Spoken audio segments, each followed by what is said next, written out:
Hello, Devlin here with you tonight, and I am very excited. It is a new year, and I have my first co-host of 2017.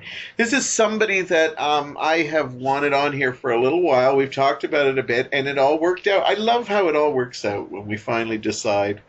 Actually, it only takes me to actually ask them, and then we usually figure something out. Anyhow, the lady I have with me today is a lady I met. She was one of the original people I met at Target, and you all know how fond I am of those people. Yeah, I have another Target person on here. And I remember when I first met her, she was just so funny and smart and pretty. And the thing I love most about her is her passion. Like literally passion for like her family, her friends, music, like literally music. If you put down one of the artists she loves, she'd like rip your arm out like Chewbacca if you did. That's what I mean, passion. She loves music, and I think she's a big Star Wars fan too, which is funny because we're both Star Wars fans, but we don't actually talk about Star Wars, which is odd because, that's the first thing she's noticed when she walked in. Is that BB-8? Anyhow, she's just a lovely, lovely lady, and let's introduce her. I hope I get her name right. Here's Shawna Picard. Awesome. Thanks. Thank you. Did I pronounce it right? You did. I thought it was pretty easy. First, I know your first name, and I thought it's probably just Picard. Picard's easy to pronounce. It's apparently hard to spell. So my first name. Nobody ever spells my name right. No, ever. Yours is with a U. No, with a W. See? It's with the W. It's with the W. I usually know it when I'm looking, but of course on Facebook it's right there, so that's what gets me. Okay, so that's cool. Yeah. Is it with the W? And then everybody spells my last name with a K, but it is like the captain. You are related to Captain Picard. Captain Picard. Yeah. Jean-Luc is my just uncle. Get you to speak up a little bit. Yeah, no. Don't be shy.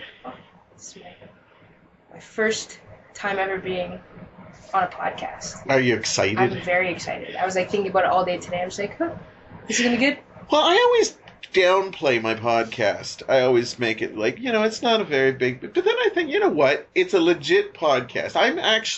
This may shock you. I'm only like a couple of episodes away from 100 episodes. That's awesome. I know. It's so awesome. It's crazy that you can just hit a tape recorder in your room and say, I am a recording. And I feel weird too, because when I first started, I didn't want to be that guy that says, I have a podcast, because who listens to podcasts? Well, now a lot of people listen to them, but back then it was just, I'm that guy. Sometimes I have to make announcements over the speaker at Value Village, and people come up to me, you should do all those. You should be in radio. And I go, well, I have a podcast. Most of them that say it don't know what a podcast is because they're over 60, so... Same thing. Yeah, it's radio. Seriously. It's radio for hip people. And for people who can't get on a real station. But at least I get to do my own thing. Now, we're going to get to know you, Shawna, because you have got a lot to talk about. But I want to share something with you first. Do you recognize this? Oh, God. Okay, what I'm holding in my hand is the metal bear scratcher that got famous on the last Christmas episode a couple episodes ago. The reason I'm bringing this up for you. Okay. I still have mine, by the way. Do you? Yeah, Excellent. I bought this as a novelty the first Christmas, I believe, we were all together, and I got an itchy back now that I thought of it. Anyhow, what happened was, this was just a novelty, because the reason I did it was because Shawna was like Baloo the bear. She would scratch on everything at Target that wasn't nailed down. Shelves, corners, anything. And we all were like, and you'd just be looking and she'd be rubbing against it. So I got her this novelty bear claw scratcher. Again, you regular listeners know it from the Christmas episodes. I apologize already. But the thing is funny is I always thought of it as just a novelty gift. This past Christmas, I actually decided to pick one up. And I love it. Fantastic. It is incredible. We did lewd things with it on the Christmas podcast, if you ever get a chance to hear it. But what happened is on my birthday, I decided this was so wonderful to share. I literally bought a whole bunch, and everybody got one that came on my birthday to celebrate, and everybody was like, "This is amazing," and I recommend you. It's so good. Maybe we can get them as a sponsor. It is not my back scratcher. It is the best back scratcher ever, and when I use it, I think of you, and I sing the bare necessities because that's what you do when I'd be scratching my back. At Target, you'd sing the bare necessities. And in fact, I bet you if most people in our team remember you, that would be in the top 5 things they'd remember you scratching again. Scratching my back. But I have to say, I think of you all the time because I never thought of actually owning one, and this year I decided to try it, and I said, I've got to share the wealth. How is this guy not a millionaire?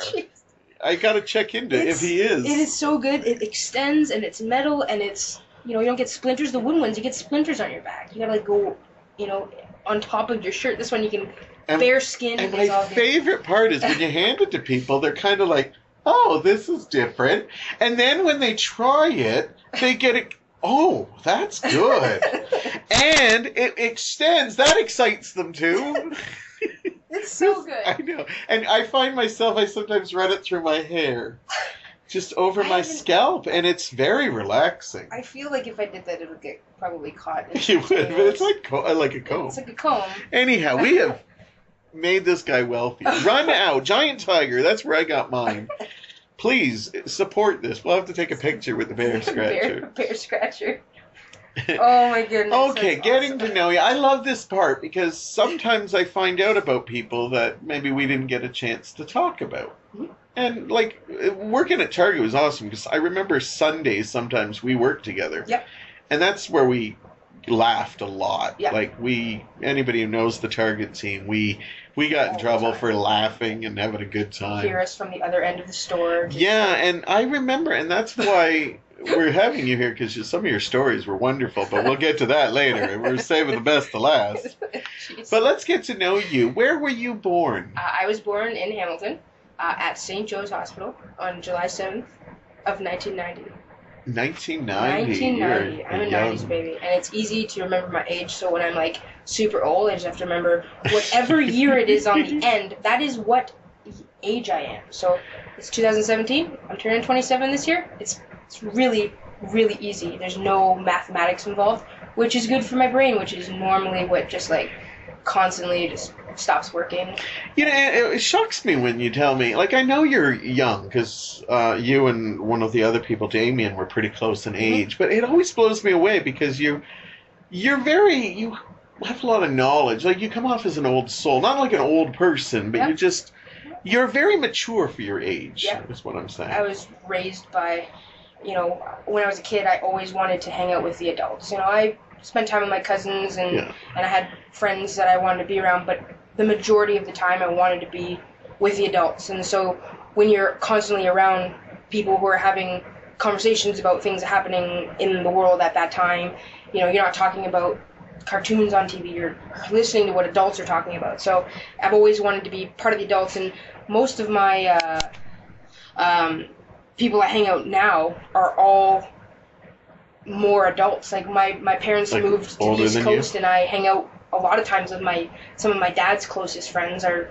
the people I see on a weekly basis, where some of my friends I don't see every week, but, every Monday night I go to one of my dad's best friend's house and I hang out there, and, he's like an uncle, and I just I love learning things. I feel like I want to sponge everything up. I want to know everything. So when I'm an older person, I'm hearing I'm gaining their knowledge, right? So that's awesome. I always tell people you should be friends with different ages, older, younger, and that's smart. That's what they do. It's I talk a lot, and I am sometimes laughing and ridiculous and stuff, but a lot of times, especially in a room full of people I don't know, I will kind of sit quietly, and I like to just listen to people's conversation because that's how I pick up things and learn things and figure things out. So sometimes I don't shut up, but most of the times I'm sitting at the table. That's quiet, awesome that you even picked that up at a young age. That hey, this is interesting and stuff. Both my parents are, knowledgeable people. So it's a good thing. What are their names? My father, Robert Picard, who will be probably listening to this. And then my mom's Mary Picard, and my brother is Lucas Picard, named after both Jean-Luc Picard and Luke Skywalker. My dad and I fought with my mom when my brother was born. My dad really wanted to name him Jean-Luc. My mom completely nixed that. That wasn't happening. I wanted to name him Luke Skywalker. I was also 7, so I didn't understand that it couldn't be Luke Skywalker as his name. Yeah. So we went with Lucas. Both my parents and I were happy. My brother doesn't like either movies or TV shows, which sucks. But Lucas is still a good name. It's a good name. It just makes me sad that he's not. It might be because his name is Lucas. He doesn't like. Maybe because he was named after fictitious characters. I tape off my last name at work just because I get so many Star Trek jokes. I'm just like, because I haven't heard that one before. Thanks for that. So. But you're a big Star Wars fan? Star Wars fan, yeah. Star Trek, I like the movies. I've never watched a single Jean-Luc Picard Star Trek episode. Oh, you just okay. So, well, that's good. I'm a Star Wars person too. I can watch Star Trek, but Star Wars is my blood. The new movies are fine, but I love the new movies. I've seen fanboys, and we're not supposed to like the Trekkies. I hope that's okay. We have to all come together. So, no, it's more Star Wars. I have a super fan, Jen.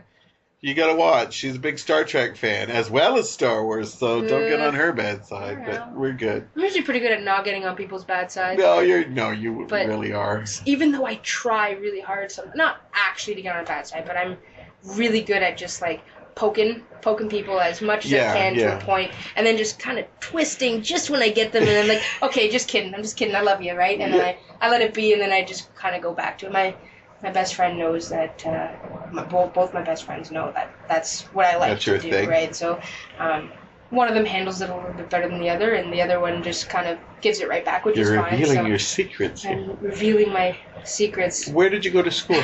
What school? I went to 2 elementary schools. I went to Holy Family and St. Margaret Mary. Only friends with about one person from elementary school still to this day. Okay, and they're still friends with you, though. Still friends with me. Good, we went to St. Margaret Mary together. I went from grade 6 to 8. I was at St. Margaret Mary up the mountain, and her and I are still friends. We were friends through high school, and still currently friends. Because you hear people high school friends, but elementary. Yeah, it's rare. I don't. It happens. And I feel bad if I'm forgetting someone, but I'm pretty sure I don't have any friends from Holy Family. But I moved away when I was 10, right? So it's not like... The odds that they're listening to this are very... Well, you never know. You never know. It is a small world. And then... That damn Shawna! She forgot about me.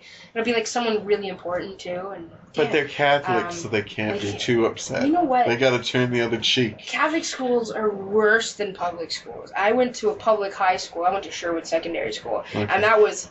My first 2 years were... Because I was I got picked on a lot in elementary school, so I didn't like to go to school. And then when I went... And not so much now, I broke out of my shell a lot, but I used to be, a really, really, really shy person. I didn't like talking. So the first 2 years of high school, I didn't have a whole lot of friends, and I lived across the street, so I'd wake up at 8:15 and be at school at 8:30, and then my lunch hour I'd be immediately home and then go back 5 minutes before. You just avoided everything. I just didn't want to be at school, and then I joined the school band, and life just changed because I was starting to get involved in the school, and I was making friends, and then grade 12 I was involved in more things than I was involved in going to class, and I had teachers oh, you're in class today? I'm no, I'm just dropping off my homework. I'll see you next week. And, that's the good old days when the extracurricular activities were better than actually going to school. Yeah, so, and I was involved with so much stuff, and so it wasn't until grade 11 and really grade 12 that I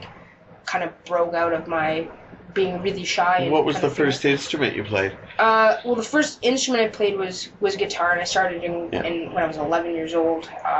Do you play other instruments? I do. Well, in high school I played alto saxophone. Okay. For 4 years. They want you to blow something in high school. That's what I've heard. Sorry, did that come out dirty? I totally didn't mean that. I was really bad for the first 2 years, and then I got better. But it's high school band, so they're gonna let you stay. You know what? In grade 12, I went to band camp, so I can tell stories. This one time at band camp, it was awesome. It was Is that as filthy as we hoped? No, not at all. You wish it was? No, you gotta look at your face.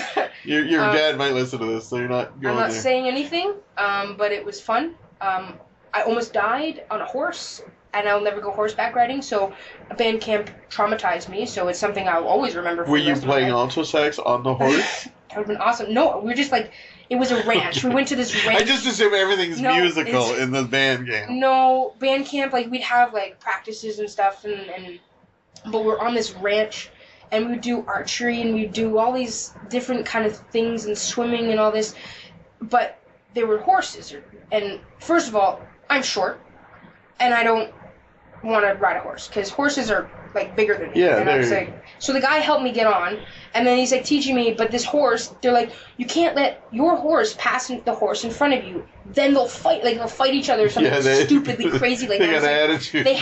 It had to be a specific order each horse was on, or in, I guess.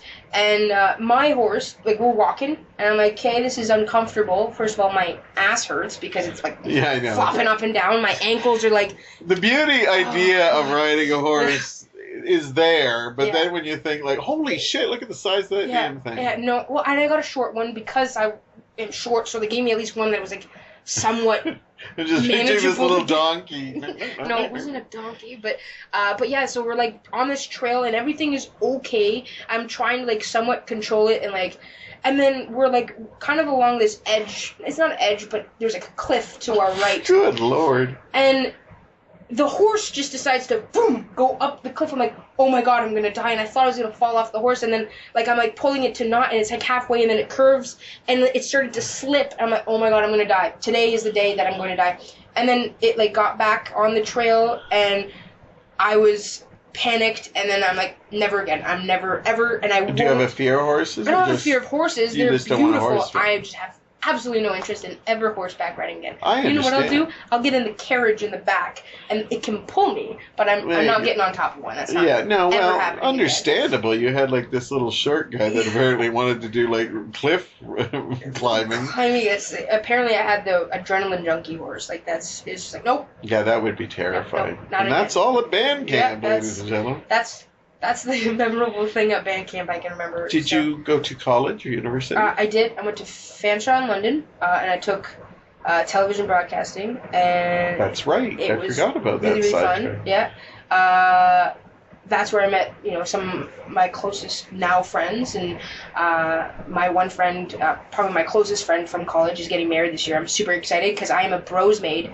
That is awesome. That is what he's calling us, because I'm in his wedding party, which I'm like super That's super cool. stoked So do you about. wear a suit? He wants me to wear a suit, and I said, dude, it's your wedding. Like, I'll wear whatever Yeah. you want me to wear, right? And if you want me to wear a dress, I'll wear a dress. I don't really wear dresses, so I'll probably actually be more comfortable in In a the suit, yeah. But I'll yeah, do it's- anything for a wedding, even though I hate weddings. Yeah. But I won't. I refuse to do a kilt. Yeah. When they wanted to do kilts, I said, well, it's not really like I have a little bit of Scottish in me, Yeah. and that, but I just feel like I'd be a player because I'm not like all like Devlin O'Bishop here. I'm not like I feel weird. Like No, it's that's cool though. I'm pretty excited. The only time I've been in a wedding party, I was like 3 at my aunt's. I was her flower girl, so I'm excited This for is the your process. first. This is my first process through the Yeah. whole thing, and Well, we're- can I send you to all the ones I get invited to now? like as your replacement. Yes, I would Sure. like that That's- because I'm not a fan. I don't know if the person asking you to be in their Well, wedding we party won't would be tell okay them with on the this. day we Just will on the day we switch. show up. Hi, in honor of. At least I sent somebody. That's the way I see it. Then I'll just go to a movie or something. So I'm pretty excited for that this year. But yeah, no, I went to Fanshawe and I met some amazing people and had some amazing times and did a whole lot of, I shouldn't say this, but not going to class. And I'm pretty sure I had a couple You seem classes. to have more fun at school when you're not in school. I'm Well- finding this trend. My friend who's getting married this year, him and I, we were in a class together. Well, of course we were in a class together, but we had this one class every week, and it was a 2.5 hour period where we were, I was a technical director, he was a producer, so our groups had to actually work together, because depending on what, kind of role you had for this class is who you would get assigned to work with. So he was supposed to come up with ideas for shows, and then they would get one technical director, and our job was to assign crews and assign equipment for that show, and then we'd go out, film it, and it get put on our television station. What we actually did was say, hey, it's really noisy here. We're going to go to like a cafeteria or go to the library and work on our stuff. We'll be back by the end of class. And our teacher was always like, yeah, sure, that's no problem, whatever. I lived in residence. It was attached to the building. So what we would do is walk to my room. We'd play video games for 2 hours. And then on the way back, like, okay, this is what we're going to tell the teacher we accomplished today. And we're like, okay, great. And that's what we did every Wednesday. I'm pretty sure it was a Wednesday, but yeah, it was a good time. Well, if you had a good time, it sounds like you probably would have learned more from it. I passed. I got a job in my field for 3.5 years. Yeah, you worked at the CBC. I did, yeah. Yeah, you were, what, editing? I wasn't, I was a it's kind of weird. I had a few different roles. I was a VTR operator. I did a lot of show records for a bunch of different shows, which was really fun. Drop some of those shows, because this is Canadian television we're presenting here. Well, I worked on George Strombo's show for a while, and then I did a few times I did Rick Mercer, which was super, super cool.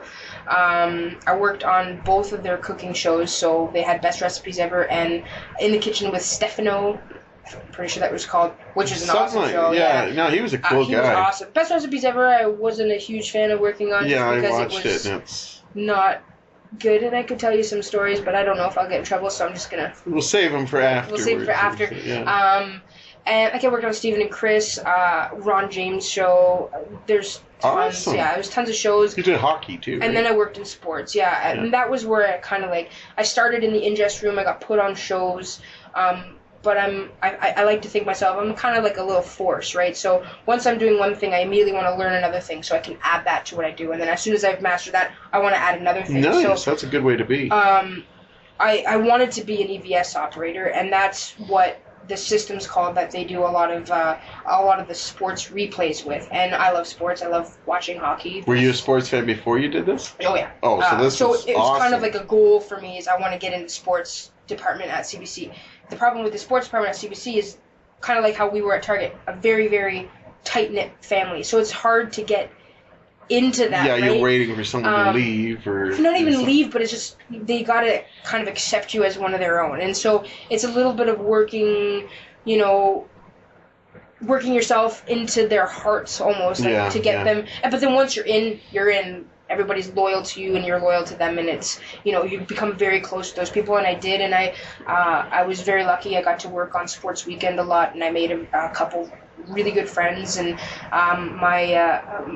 Ryan, who's one of the operators, we call ourselves the A-Team, because him and I did almost every Sports Weekend together, and I worked a couple of hockeys, but not too much, just because I wasn't quite at that level yet, but I did skiing, I did the figure skating championships, I got to go to Montreal for a week and do the Rogers Cup, which was super cool, because... Do you ever miss that? I do quite a bit. It's like, there's nothing like the adrenaline of live TV. There's also no feeling like messing up live TV, which I've also done. How bad? The show stopped on live TV because we would pre-tape a lot of blocks for Sports Weekend, because doing it live is just, it's almost too much, right? So a lot of, unless the event was live, a lot of it was pre-taped, in the morning, and then we would play things back, and it's almost like a puzzle, right, where we piece everything together, and then we film it in one big block, and then we roll the blocks back, if we can. Sometimes it was live, sometimes it wasn't.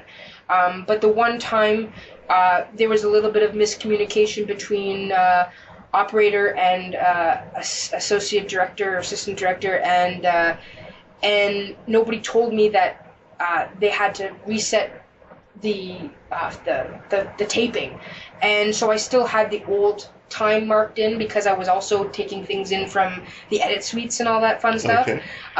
And it's a very hectic kind of thing. So if communication lines are not completely quick, mistakes are there to be made, and so I saw, oh, it's done, and I marked the out, and I stored the clip, exactly how it should have been, and So we play it back, and then all of a sudden, Scott Russell stops talking, and then it goes down to black. We're like, what just happened? And we realize, like, oh no, we played the bad tape, and like the other part of the block is like somewhere there. So Ryan had to like go forward and find the kind of point where we were at, and then we brought it back up again. But it was just like a good 30 or 40 seconds of black on air, and it's just like, so they don't have the old technical difficulty things that they used to put up with the weird music. Elevator music. I think no, I don't. No, I'm pretty sure it just went to black because we're like trying to figure out what happened, right? But then so I've messed up on air. You have done a lot in your short amount of time. Yeah, you're also like you've been in bands too. Yeah, I was in. Talk a little bit about that. Yeah, I was in a band called Radio Silence for 5 or 6 years, and you actually had discs out. Yeah, we recorded a CD. I have 350 of them sitting in my basement still. Well, you gave me one, so there's one left. One less. It's very good too. I remember playing. We might play a snippet in between. Sure. It was fun. I had a blast with those guys, and they're not together anymore. Or no. We haven't been a band for 5 years now, which is crazy to think it's already been 5 years. Yeah, I was about to say you were really young when you. Yeah, things kind of didn't work out, and that happens. I'm still friends with 2 of the guys from that band, which the bass player Jake, I don't know what happened. We just stopped talking, but I'm still friends with Pete and Adam, and Adam is a really good friend of mine. I love him to death. So, and he's a drummer, and he's a stupid good drummer. And it gets played, the album. I have in the last couple months, Mohawk Radio still plays our stuff, which is funny. I randomly will be switching through radio stations, and I'm like, oh, what's that song? I'm like, oh, wait a second, that's our song. What is happening? So, but no, that was a fun time. Is that a weird feeling to hear your song on the radio? I don't know if it's weird. It's just Do you hear your part, or do you hear the whole song? A lot of times when I'm listening to it, I'm listening to my part, being like, I could have played that better, or I could have done this differently, kind of thing. But for the most part, it's just when that's happening, I'm just kind of laughing, this is funny, this is still being played, and the album is I know, not to toot my own horn, but it's pretty damn great, and we worked really hard on it. Do you think you'd get rid of the 350 CDs you still have? If anybody wants one, yeah. Sell them at a discounted rate, just to get them out of my basement. But no, it was a fun time. We played some really cool gigs, and we had some really fun times, and recorded a couple of music videos that were stupid and ridiculous. And are they available already? I'm pretty sure it's all still on YouTube. Oh my God. I never bothered Radio taking Silence. That's the name of the group? One word. Are you in Stevie Nicks kind of outfits with flowing gowns? No. Is it gothic? No. The one video we did, my friend from college that I skipped class with all the time, he came down from London because he's from London, and he filmed a music video for us in the studio that we were recording at, which was awesome, really fun. That was with our older drummer, and then we got a new drummer who actually recorded on the record with us. And that's Adam, and then and we wanted. Because I went to school for editing and for video and stuff like that, I was like, well, we'll just, it's just something to put on YouTube. Yeah. Looking for something professional. Just something to promote the thing. 5 minutes of actual music, much music currently has, and we have a song called "Waited," and we're like, okay, well, I'll meet at Scott's house at 11 o'clock in the morning, and then we'll just film us doing stupid shit, waiting for stuff, we'll go to the laundromat and stare into a dryer waiting for clothes to dry. And these are just stupid. Did this ever get played on much music? No. No, never. They had the indie part, right? Didn't they? It's on YouTube, and you can sit and laugh at it, but it's just we may have a link to it. If we can, Corda, my producer, can find it, we will have a link to it. I probably just send it. Here you go.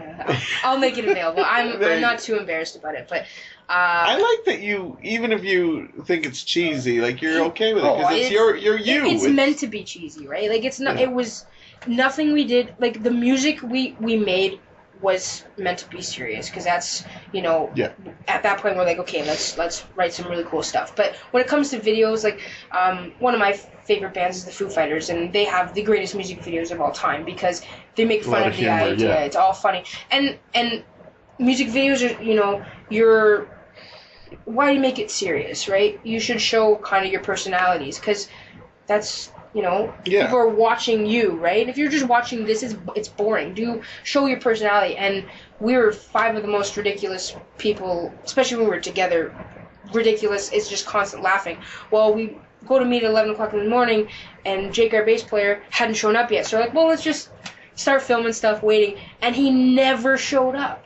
So we actually filmed the video of us actually waiting for a bass player who never showed up. And the song was called Waiting. And the song's called Waited, yeah. Waited. At the end of the video, it like cuts to Scott being like, Jake, where the hell are you? You've been waiting all day. And it's like, it's so lame and so horrible, but it's so great. So definitely looking forward to seeing that.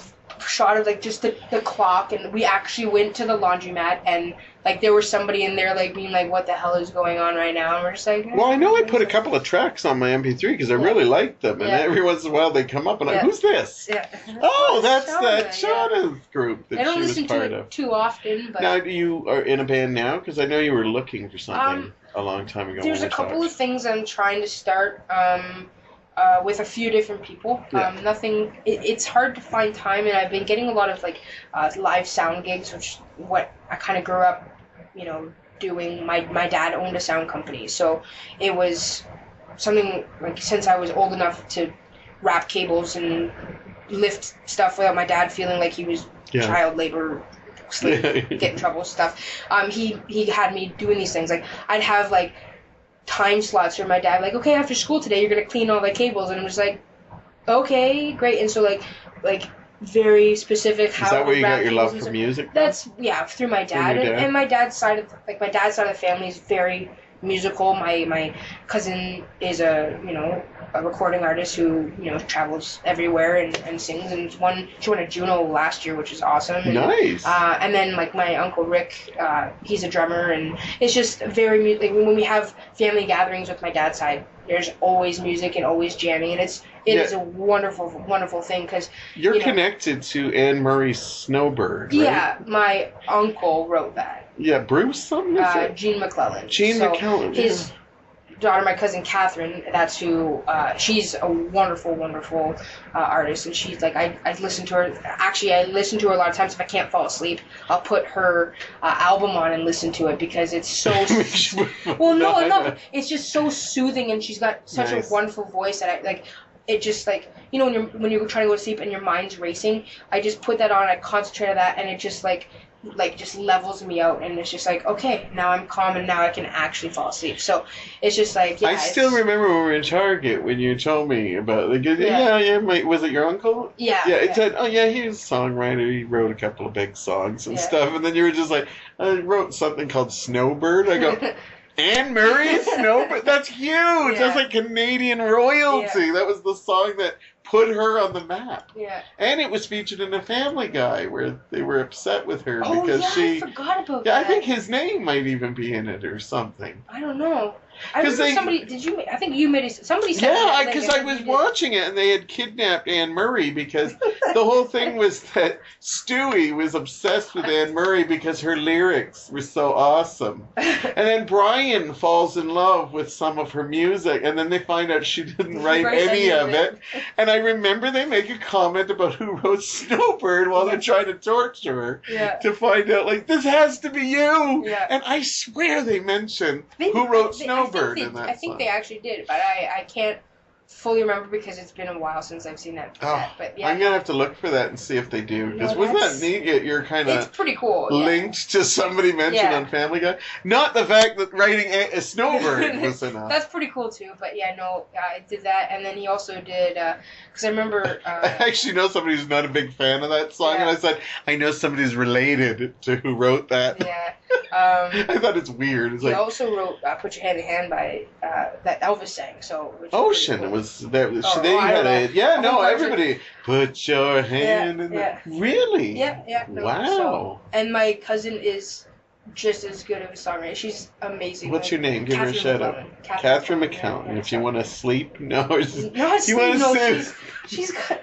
No. It's just like good. It's soothing. Like, you know, when you're like, it's something comfortable, right? Like, and I'm as you mentioned before, I'm very passionate about my family. Like, it's a huge. And they're sadly in PI, aren't they? Yeah, my mom's side of the family's all here, which is great. Okay, but I know you travel a lot when you go there. Yeah. But you know, when you're that close, it's soothing when you have something like, it's like when a kid can't go to sleep, they need their teddy bear. It's comforting, right? Yeah. So, you know, when you can't go to sleep and you have, you know, something, you know, I'm being sung a lullaby essentially by my cousin. So. That is sweet. Yeah. And we're going to leave it on a sweet note, because we don't get sweet on this show. We get dirty, we get serious, but that's great. We're going to take a short break, and then we're going to come back. Are you ready to play some topics, Tease-O-Rama? Sure. You should be excited about this. Excited and somewhat nervous. How did this go? You were good? Awesome. All right. Yeah. Anyhow, we will be back with Shawna Picard right after this break. And I'm back. I'm back with my co-host, Shawna Picard, who's shocked that I have 19 listeners. I think she's shocked that I have that many. No. And I've upped it. Did you notice since 2007? I've always said 17, but I think there might be 2 more. I don't know. I don't even think it's that much. I don't know. It's hard to tell, because sometimes I'm like, I don't think anybody listens to this, and then I'll meet somebody and they'll literally like quote something that I've done, and I'm like, that was from the podcast. Yeah. I actually have a friend that I met last year that I just met, and we realized that he knows me from listening to the podcast more than us going out talking and stuff. That's so cool. It's like, so it is neat. Awesome. It's my little bit of celebrity that I am. Anyhow, we're gonna play Topics Tease-O-Rama because Superfan Jen said you haven't played Topics Tease-O-Rama in a while. And so I miss I'm the lucky one. And I miss it. So we're going to do it. And here's how we do it. In the next 20 minutes or so, it's my show. If we talk about something I like and we're basically going to keep picking topics. You're going to pick them from my little mail here. Mostly they're ones I did, but we do have things from former co-hosts that they left, and you'll be asked to add some too if you'd like. Anyhow, what we're going to do is we're going to pick a topic and talk about it as much as we need to. If it's something we're passionate about, we could spend the whole 20 minutes talking about that one topic. Trust me, we usually get about 8 of them in, so these are not big brainstorming things. Am I allowed to pass? No, we just talk a little bit, but if you don't want to talk about something, that's fine. I'm not going to force you, but... Well, you've already got me tied to a chair. There you go. Are you? Well, we'll try to find a way to get your teeth and grab a Topics Tease-O-Rama. You can, like, don't take the top one. What if I put the dirtiest one up there? Well, I don't know. Maybe you did and you put them all at the bottom. I know, but if you go in order, you just don't know. A song that you know you have sung in the shower. Oh, that's a beautiful one for you, music lover. Hard. Do you know how many? Actually, you know what? I don't really sing in the shower though. You don't? Where do you sing? Do you sing? I know sing you in the car. Okay. Yeah. But you don't sing in the shower? What do you? No, I'm. You don't find concentrating in the shower of cleaning myself. But don't you? You can sing while in the shower. Sometimes I have songs stuck in my head, but I don't like. What was the last song you sang in the car? Radio Silence. Because she has 130 copies. No, the last song I sang. You drove over here, did you sing? Yeah, I'm listening to my friend's new album though, and so I don't know the lyrics yet. So I'm just like, okay, well, give a shout out to them. Slow Motions. They just are releasing their very first. I saw that. CD. Yeah, no, and. Are they a local Hamilton group? Yeah, well, it's. Adam and Pete, who I played with in Radio Silence. Oh. It's their new project. So nice. But I'm going to be away for their CD release, which I'm really sad. So I said, hey, I'd like to have a copy before I go away, so I can listen to it. You're listening to early. I'm listening to early. Like he just had. Oh, good. We don't get that many good sound. Yeah. So Slow Motions. Slow Motions. It's great. What kind of music? It's rock. It's rock. It's fun. You know, you can a couple of songs you can dance and other stuff. It's just like, yeah, no, it's great. The last song I sang in the shower, honestly, I couldn't. If you don't sing, that's fine. I do sing in the shower. I like to scrub my jennies to a good pop tune. Did I just say that? Yeah, yes, I did. You did. My favorite one to sing in the shower is Spanto Ballet's "True." because I can't hit that one note, but in the shower the acoustics are so good, you know. True, you'll know if you heard the song. It's got that beautiful long one. And the acoustics are great. It's the only time I will ever sing it. I think I tried to sing it at karaoke once, thinking, "Oh, I'm gonna nail this," and I was like, "Oh, I got to be in the shower." Apparently, it's the acoustic. It's the layout of the shower. It actually makes your voice sound better than it is. And that, I'm not saying your voice isn't great. I'm just saying people sound better in the shower. They should do a karaoke where there's a shower and you just go in it, and then you'd be very clean by the end of the night. Bathing suits are mandatory. I don't want to be watching people bathe on stage while singing. Well, they can have a shower curtain and just a silhouette. Whoa, wouldn't that be raunchy? Okay, we're into a whole different topic here. Okay, so pick another one. Pick another one. Okay. I don't think we can talk more about... We're going back and forth. Maybe you could pick one. But No, that's your job. What is it like to have a penis? Well, luckily for me, I don't have to answer that question. I did not put this in here. This is somebody else's. So another one I get to answer. I love having a penis. Yeah. And I feel weird because if your father's going to listen to this, I don't want to talk. But he knows. He probably loves having a penis. Let us know, Mr. Picard. Jesus. Please don't. I don't want to know. Okay. I don't want to know your answer. We're gonna move on to the next topic. It's just great. I'm not going to kill the magic by explaining it. I'm going to take the top one. Go for it. If you could interview anyone in the world right now, who would it be? Oh, lots of good people. There's a lot. It's a toss-up. Oh, so you're allowed to have a couple answers. Dave Grohl is I think he's super awesome. Yeah. I know you're a big fan. My friend Chris can't stand him, which makes me we've had. Well, like you said, I don't like when people I'm pretty passionate about the bands that I like, and when they don't like it, like Damien and I, the very first time we met, he said he didn't like the freaking Beatles, and I was like, "What the hell's wrong with you?" But anyways, but you Chris, eventually got him to admit that he liked early Beatles. Yeah, he just he doesn't like the hippie era. Damien. He's Damien. So Dave Grohl would be a big one, just because all the stuff I want to know how I want to set. He is as cool as everybody says he is. So that'd be awesome. Yeah. Tom Hardy, because I just want to sit and stare at him. Actually, it wouldn't be an interview. It'd literally just be him coming for an interview. So I'm just going to stare at you for 20 minutes. Are you ever worried, though, that if you interview, Dave Grohl and you found out he wasn't as cool, would that worry you? Because I always worry, if everybody said, oh, if you met Olivia Newton-John and I found out she was a total bitch or something, but I don't think she is. Sure, maybe, but I really don't think... No, he's had enough interviews that you can tell. Yeah, he seems so down to earth, and the stuff he does is really cool. I'd like to just sit down and interview him to pick his brain, gain some knowledge out of him, right? So, Dave Grohl for the knowledge and just coolness factor. Tom Hardy mostly because I just want to stare at him. Stare at him. He's a good-looking man. My friend Jim and I have an agreement if he's ever on a show or a movie with Tom Hardy, or I have a list of people, I get to go on set. Nice. Mostly so I can just stalk. Good. Yeah. Big. Stalking is good. Yes, because you have a friend, Jim Watts. Yeah. Right. He's an actor, up-and-coming actor. He's pretty damn good at what he does. Up-and-coming. He's been in a lot of stuff lately. Yeah, but he's been doing it for a very short amount of time. He's doing a short amount of time, 5 or 6, 7. I don't know. He's gonna kill me, but. At least for as long as I've known him, which is, we're going on 5.5 years of friendship, which is crazy that we haven't killed each other yet. But he's increasingly every year is just getting cooler and cooler. Yeah, he's done really cool stuff. Yeah, he's done The Strain, Between. What's the street one though? He was in a street one, wasn't he? A British kind of show? Copper. That was Copper. Yeah. I don't think it was Street. No, yeah, that was old Civil War times, and he's a good-looking guy, though. Yeah, sure. No, he is. I know. Brotherly towards. Yeah, I know you're brotherly to him, but I can say he's damn cute. You can say that. And then he's really good at accents, which is fun, but.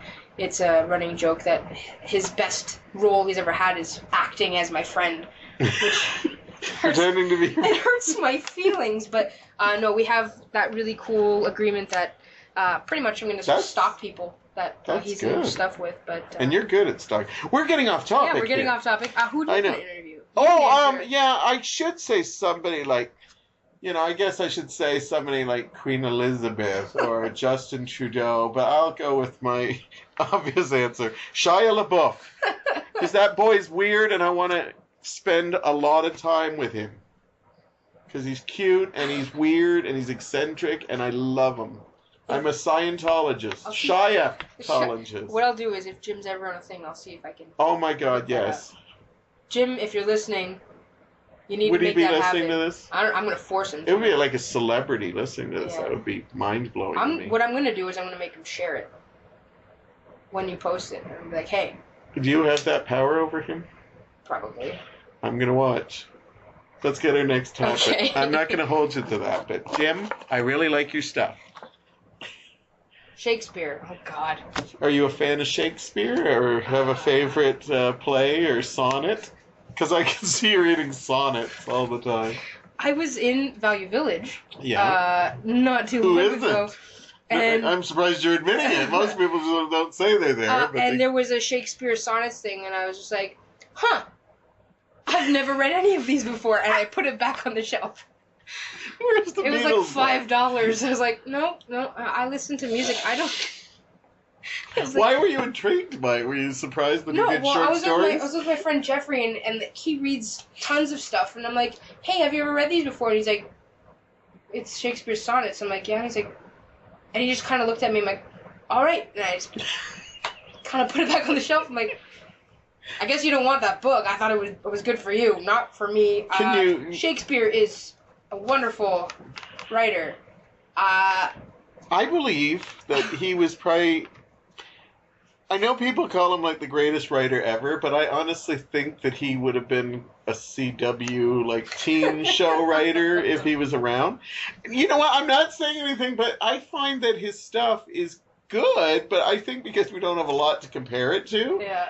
I just feel like a lot of it is like sleeping around, killing each other. So I'm like, he'd be doing the Vampire Diaries right now. I am going to have Shakespearean people hating me right now. But do you have a favorite play? No. No. Well, that's fine. No. I'm not a huge Shakespeare fan. I like it. Used to like reading it, and I like the Romeo and Juliet one with Leonardo and Claire Danes. But I don't know. I don't know what to say here. I remember some of them. King Lear. I remember when school came and they said, okay, we're going to be learning Shakespeare. Oh, God. I don't even think, like... You can name... I honestly didn't pay attention a lot I liked arts and I liked tech classes in school. So if at any point in time in any of the 4 years of English I took, we discussed Shakespeare, I do not remember. It is blacked out of my memory. Like... Obviously, it wasn't a good time for me, because I don't remember ever talking about Shakespeare in school. I must have paid attention a little, because I remember when I watched Sons of Anarchy, I said, this is Shakespearean. Shakespeare would have loved this show. Yeah. And then I found out later he was inspired by, like, Hamlet and stuff, so that's cool.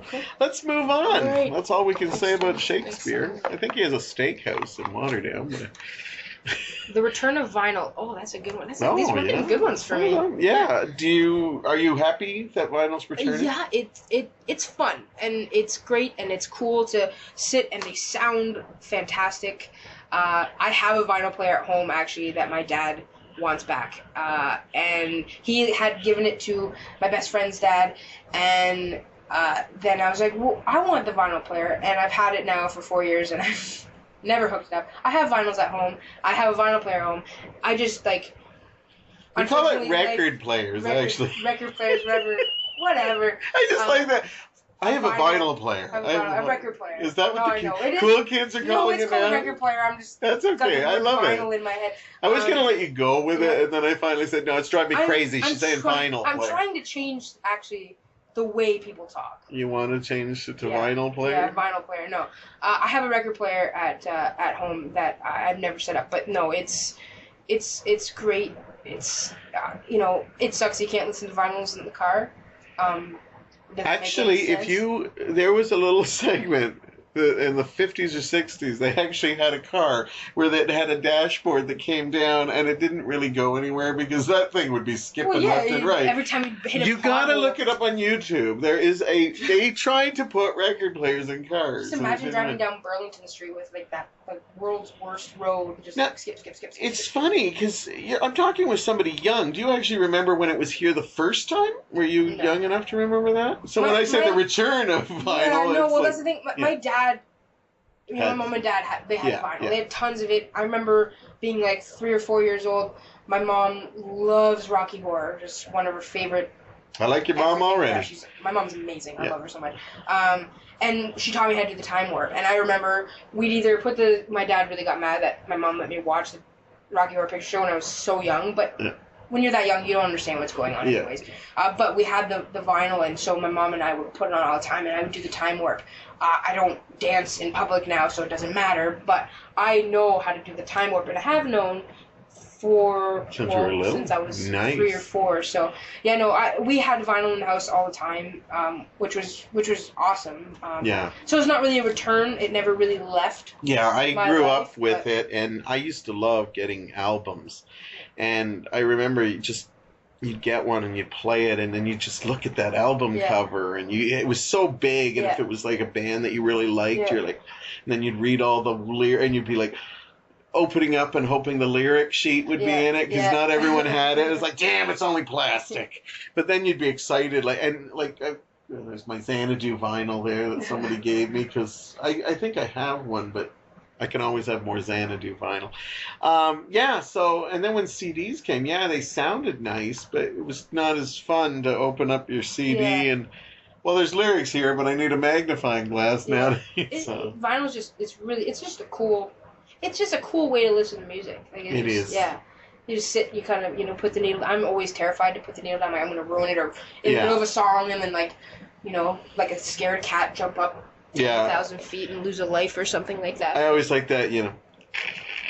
I don't know if that exactly. translated, but I was doing like Fireside Records, I call it. Okay, so we're all in favor of vinyl returning. Yeah, we see a lot of it at Value Village now selling because we are still the cheapest. Yeah. Because a lot of vinyl now they just overpriced now. Like it's like we bought it for like $7.99, and now it's like $29.99 to get this album from your youth. It's expensive to have, especially because it's getting more popular now again. But it's not everybody does. It's more expensive to produce, right? To get a whole bunch of CDs done is it's nothing anymore. But to get vinyls done again, it costs more, so it's just upping the price of things. Yeah. But it's nice because it's a hip thing right now, so it's forcing people to go buy music again, which is.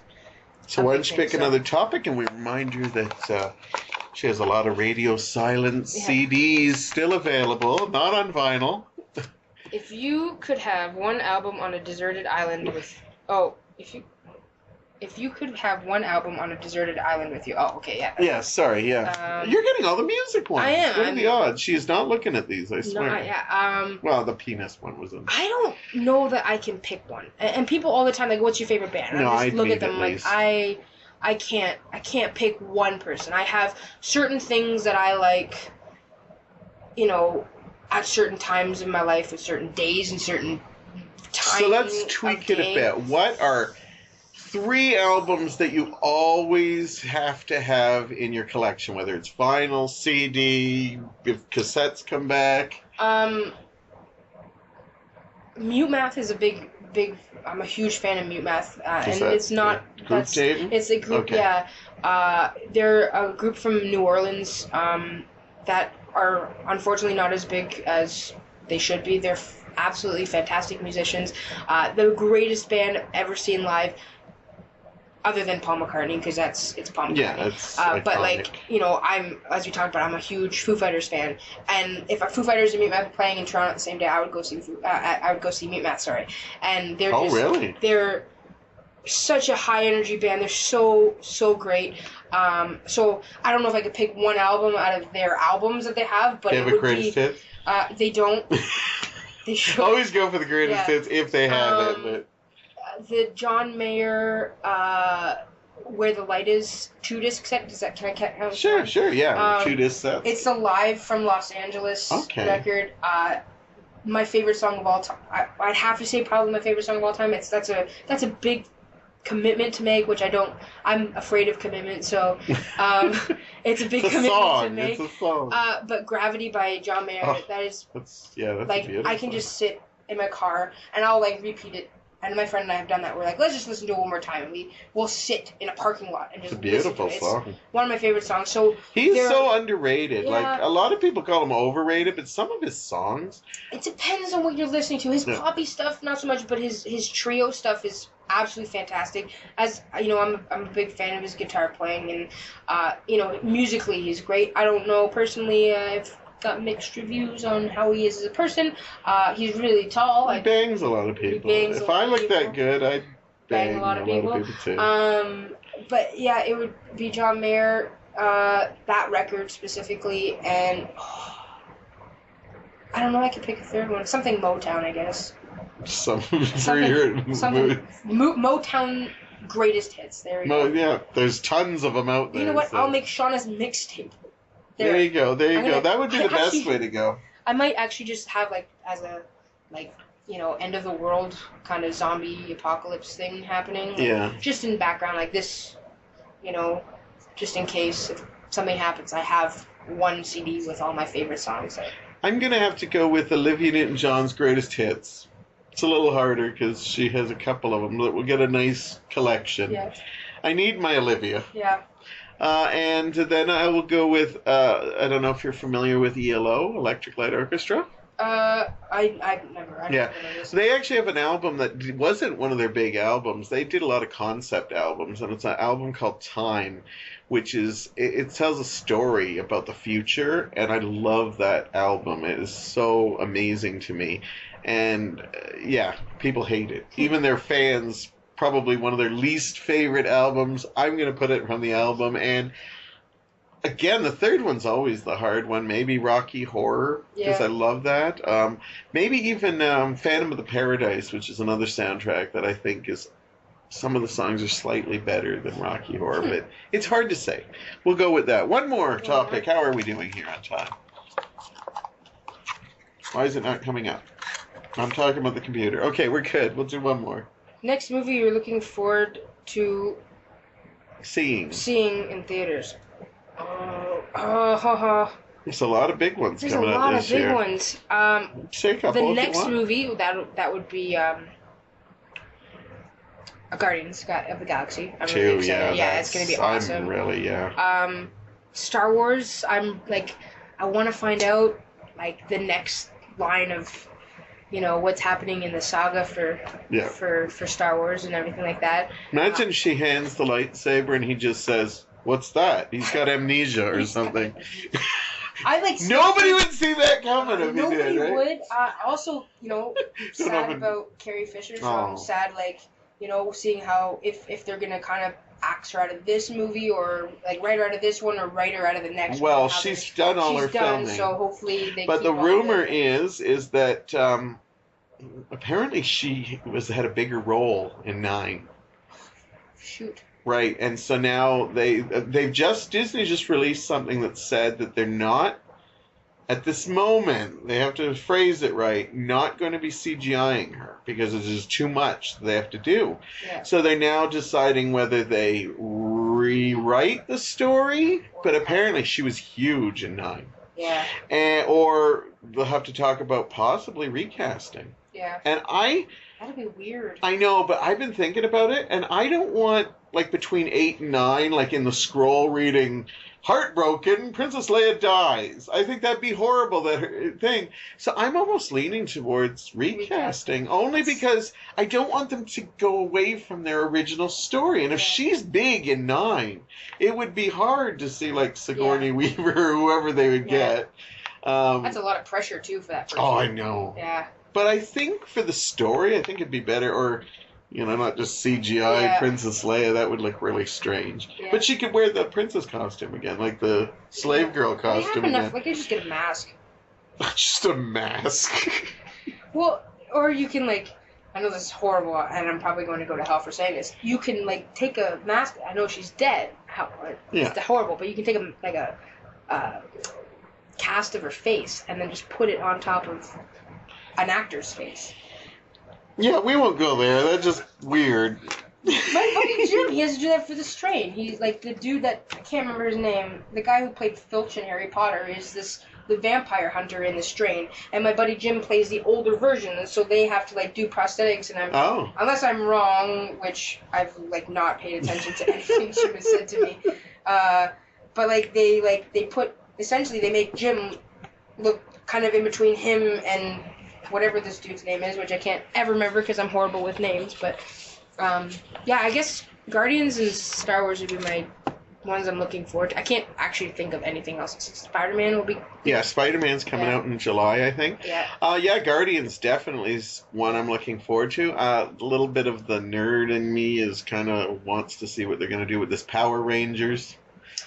I watched the Power Rangers as a kid. I did too. I have the one with Dr. Ooze on my PlayStation, and sometimes I turn it on and then I'm just like, I can't handle how horrible the graphics are, and I turn it off. Yeah. So like there's part of me that wants to it, but I'm not like super pumped about it. Yeah, I'm just interested because I'm a little worried that they haven't shown us the fighting style yet. And I think everything looks great in these trailers, and then all of a sudden you're going to just see like these little Japanese guys again in the suits. Anyhow, that was Topics Tease-O-Rama. We actually got 7 and got off track a couple times. So that's not bad. So that's pretty good. We're going to take a short break, and then we're going to do our final segment. I'm looking forward to this one because we're going to talk about dating, because Shawna is also has a history of really bad dates, and she is going to share them with us. We will be back after this. Welcome back to Devlin's Pirate Radio Show, and I'm here with a very good friend of mine, Shawna Picard. Are you having a good time? I'm having a blast. I knew I was going to have fun, but just having a blast. Well, I forgot, like when we were talking, I was going to talk more about music with you. And I forgot that we got into the CBC. I forgot you did all that stuff. So you'll have to come back because you have other stories. And we didn't even talk about you stalking Freedom Train. I don't even stalk them much anymore. No, I didn't know if you did. I was going to ask you that because they're a local group that you used to always talk about. A couple of times a week I would go see them, like a couple of times a week. And you talked to a couple of people from Target to go, didn't Deb? Yeah, Deb went with me once or twice. And actually, I think Faye and Heather came out once when they were playing at... so you don't go see them as often? Not as... Life got really busy, and, after seeing them about 200 times, it's just like... I love you guys, and I do, and actually... I think of you all the time, because they're in view a lot. Like, Freedom Train this weekend, and I know where Shawna's going to be. The guitar player, Big Ed, when I do show up, he gives me some shit sometimes, saying, where have you been, but... Well, nobody wants to lose their stalker. Yeah, I'm apparently good at stalkings. Yeah, you're good. Yeah. It's a hashtag on Instagram. Now, we're going to get to some dating mishaps that you've had, because you've had some wonderful stories, and she's got new ones for me. Yeah. And we won't name anyone, because we're not going to, certainly no names, but she told me one story that we'll start with that was so funny. I just remember laughing so hard, and that was one of our Sundays at Target. Yeah. But we will get to that. Yeah, okay. I have to bring up one more story. It's a little thing that my partner, Mike, he thinks you are awesome, but one thing he doesn't like about you is that you gave me a slide flute. Remember the slide flute? Yes. When you gave me that, a couple times I would just randomly do it. And I'd go into the other room, and Mike was like a cat stuck in the ceiling with his claws. Because he's like, that's the most, And I a couple times he's caught me looking up to see it. Did anybody ever do a full song with a slide flute? And that's not what it is, right? A slide flute? Slide whistle, yeah. A slide whistle, yes. Whistle, and I had to promise him I'd never wake him up with the slide whistle. Because we've shown it on here before. I'm going to play it quickly. Because I always say, the show, we're having troubles when we with this out. But you gave me this. Yeah. So. I love, it's good for not dirty words, Hey, take a look at my... that's brilliant. I got one from my nunnu, actually. This... we all got them from you. Just this past summer, I was in... we sell them at work. And... And so I bought one for my nunnu, and he freaking loves the thing. Like, my nunnu's amazing. He's 90 now, and like just like plays he plays a freaking slide whistle randomly, and he just sits there and he laughs while he's doing it. It's a beautiful noise. It's great. I was really excited to get it for Heather for her kids because I knew it would drive her crazy. Yeah, so I had to bring up the fact that Mike does not like the slide whistle. I have to play it at random time, but sometimes he'll be doing the dishes, and I'll just be like, woo! And then he'll just be like, really? The slide whistle? What's that coming out where? He's probably just now. Yeah. So I knew you'd enjoy that. Awesome. Now to dating. You are a single woman on the prowl. I'm not really on the prowl, I wouldn't say. I'm trying to make it dramatic. Yeah, we can make it dramatic. It's pretty frustrating is what it is. Like, so I know that there are decent... You've had some good dates. I've had a couple of good dates, yeah. It's been 4 years of me, like 4 years, literally. I never really cared about trying to date. I didn't have time, and I still don't really have time, so I don't really, like, pay that much attention to everything. When it comes to guys, I'm pretty much clueless. Like, it's pretty horrible, like, how a guy, like, guys can't sometimes tell when a girl's, like, I can't pick up on signals, and I am horrible at giving them off. So it's whatever. It's not a big deal. You meet someone online, but right? I used to, so I don't really do it too much anymore because, excuse me, I've had so many crazy experiences, and just like you wanting me to come on here and explain some of these stories and share some. I never know how to bring it up, and I said, would you talk about that? And she said, hilarious. I love these stories. I tell people these stories. A couple friends want me to write a book about it. Like, you really should. And I probably could. It would be like a #1 best-selling comedy, like the woes of dating almost, like, or online dating, something horrible. I remember you said, I've got an interesting guy that I went on a date with, and when you told me this story, it just got worse and worse, it made me laugh harder and harder, and I felt so bad because you're like one of the sweetest people I know, and you're like being straddled with this kind of stuff. It's crazy, and it's crazy. Like, I've sometimes, like, sat and, like, I'll be sitting and I'll get a message, and I still, like, for some reason, my Plenty of Fish account, I can't figure out how to delete it. I've tried, and it's like, you have to log in, and I'm like, well, I don't know what my login is, because it automatically logs me on my phone, so it's just, and I'll randomly, like, get a message, and it'll just be, like, it'll be a novel of weird shit, or just, like, hey, baby, what you doing tonight? And I'm just like, no. Block, block, block, block, block, and so I just, like, I'm not even barely, I literally just go on to delete things. Let's start with, what do you look for in a man? What would you... Someone who is caring, like, someone who's sweet, and I don't, like, funny, who can sit and laugh, like, and have someone who could hold a conversation, because, like... All good things. When it's weird and awkward, obviously, that's, Yeah. But, like, somebody who's just, like, down to earth. I'm pretty down to earth. Yes, sometimes I have my crazy moments, but everybody does that, life and stress and stuff. And I'm Sicilian, so there's definitely 100% crazy that's in me. But just someone down to earth and, have some stuff in common with, like, I'm such an easygoing person that, And you have so much things that you do. Yeah. There's a lot of things that people... So, the first guy we're going to talk about here, we won't give out names. So if they're listening now and shaking, they shouldn't. I don't think anybody that I've talked to will be listening anyways. Because you don't talk to them anymore. Oh, you no. ran. No, I, like, bolted doors shut and made sure they couldn't follow my trail kind of thing. Okay, so this guy that I'm talking about, how did this start? You met him on Plenty of Fish? Yeah, he started... We should probably even mention that, because people will be like... no, just because they'll be like, oh my god, I'm not using that site anymore. Well, and I shouldn't say that. Like, I have been on some dates from there that were, like, they were decent. Thank you for it just didn't have... there was no connection kind of thing, right? So, but with this guy, this all happened within a week. Yeah. And it started off where we had a lot in common and everything was cool, and we were talking constantly, like, all the time, all day long, and it was like, oh, okay, well, this is not, like, and I had a couple experiences before and a couple dates that were just like, nah, no, like, no, that's not happening. But this one was like, okay, well, this is kind of promising so far, and we had, we both like sports, we both kind of like the same movies, had the same interests. So it looks really promising. Great. And then, like, a couple of days into just talking, we had talked about, okay, let's, meet up, I'm free next Thursday kind of thing. I think this was I actually remember it was on a Sunday, because I took my 2 younger cousins swimming, and I text the guy saying, hey, like, I'm going to be away from my phone, I won't be answering. He's like, okay. And I got back to my phone, and I had, like, 15 missed messages from him, just text messages when I told him I was busy, but he just kept texting me for me to respond. Anyways, I went back to my aunt's house where my puppy, who is not actually my dog, it's my aunt's dog, but he asked me, what are you doing? I was like, oh, I'm hanging out with my aunt's with my dog. He's like, oh, you like dogs? I was like, yeah.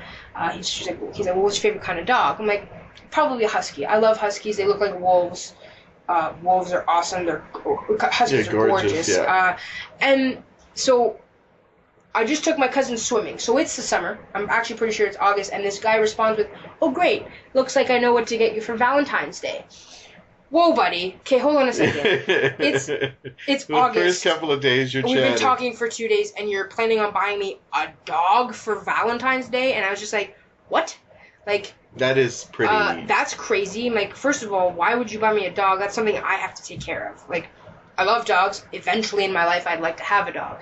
But you're buying me responsibility, and I can't afford to have a dog. Is that what you told him? Yeah, I can't afford to have a dog. Like, what am I going to do with a dog? Which is weird, because you're only talking. You haven't even met yet. Yeah, we hadn't met yet. And you're reminding him, like, I'm not ready for a dog. Don't even be joking about that. Like, he's like, well, you can stay at my house. I'm like, so we're going to have a dog together.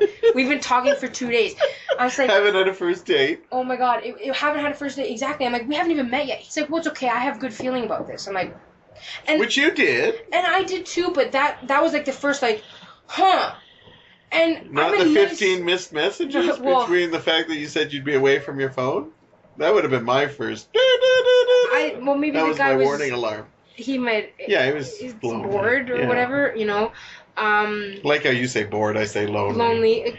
Both kind of the same thing. If you're bored, usually you're by yourself. I know, but I think lonely is more like, oh, I miss her. Yeah. You're like bored, like, I have nothing better to do than where's Shawna? I guess that's true. Okay, so you got a little worried now. Because now he's already relationship bound. It's already this. I'm just like, okay, whatever, but I'm the kind of person, like, you have to push me pretty far for me to, like, cut, like, no. And that's not a game, like, that's not a changer, because it's just like could have been a response, a quick response. Yeah, it was just, like, maybe, like, okay. It's a little weird, but it's not a big deal. Anyways, so we keep talking, and every day it's, like, getting kind of, like, more intense, and I keep having to kind of, like, whoa, buddy, slow down.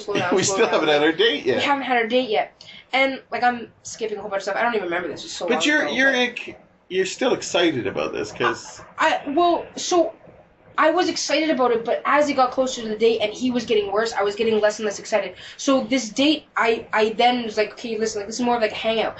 And I was kind of worried about it, like, being like, we were actually going to see Freedom Train, because like, well, we can go to a bar where I know people, because this is safe. It's safe, right? And if he's already, like, planning your wedding. Exactly. Well, that's the thing. The day of our date, like, we were going out that night, and I don't even like saying the word date. I kept saying, we're just hanging out. Yeah. Like, we're just hanging out. We gotta meet first, right? And I kept kind of like, no, it's not a date. It's a hangout. So that day, he had added me on Facebook like a few days before. Yeah. And all of a sudden I got a notification that this guy sent a relationship request. And I was just like, whoa, what are you doing? And I text him, like, what are you doing? Like, we haven't even met yet. He's like, well, I've already been telling my friends that you're my girlfriend, and I'm pretty sure this is going to work out for us, so blah, blah, blah, blah, blah. Like, you can accept it when you're ready. And I'm just like, and at that point, I'm like, I don't want to go out. I don't want to meet him. I don't want to do this anymore. This is not nervous, cool. Yeah. So I had already, like, but I have a problem, and, a couple of my friends give me a hard time. Like, I don't like hurting people's feelings. I have a really tough time, like, if I have to be negative towards Not to mention, you're being optimistic that he still might be this great guy. He just has trouble with relationship. Crazy. Yeah. I'm trying to be the nice. You're trying to be the no. So yeah, you're starting to get all the bells and whistles. I don't want to do this, but I can't. Like, I don't want to bail because I don't like when people bail on me. Like, it's one of my biggest pet peeves. But that's not. Oh, I do. I can't stand when people like.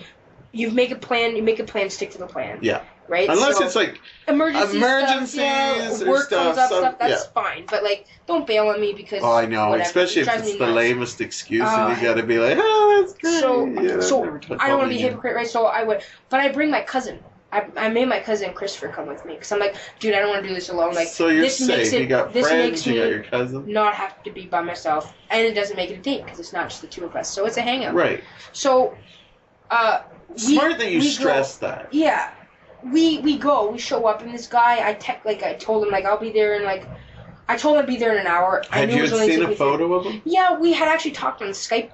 Like, okay. We had talked on Skype. So you knew what you were. I knew what he looked like, how he sounded, everything like that. Like we had talked on the phone, but we just hadn't physically met yet. I know a friend who saw a picture and he was totally in love with her, and she showed me the picture, and I said, "That's actress Lily Sobieski."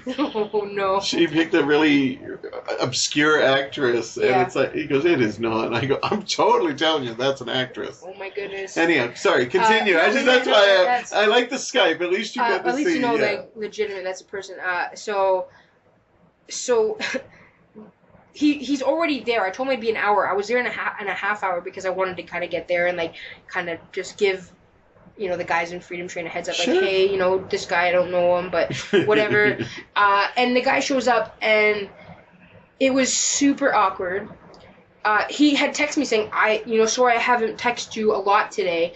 I've been getting ready for our date. I'm like, well, let's hang out. But whatever, that's cool. I'll see you later. And he smelled like he hadn't showered in a month. Yeah, this is one of my favorites. Yeah. He spent the whole day getting ready for this thing. All day getting ready. His like beard was like super